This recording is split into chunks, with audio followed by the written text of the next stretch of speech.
ಮೆಚ್ಚುವೆ ಸ್ವಾಮಿ ಕಾಪಾಡು ದೇವ ಶನಿರಾಜ. ಎಳ್ಳೆಣ್ಣೆ ಅಭಿಷೇಕ ನೀಡುವೆ ಶ್ರೀ ರವಿನಂದನ ಗ್ರಹ ತೇಜ.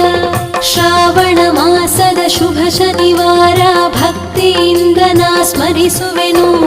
24 ಯುಗ ತಪಸ್ಸು ಮಾಡಿದ ಶನಿ ಮಹಾತ್ಮನ ಭಜಿಸುವೆನು.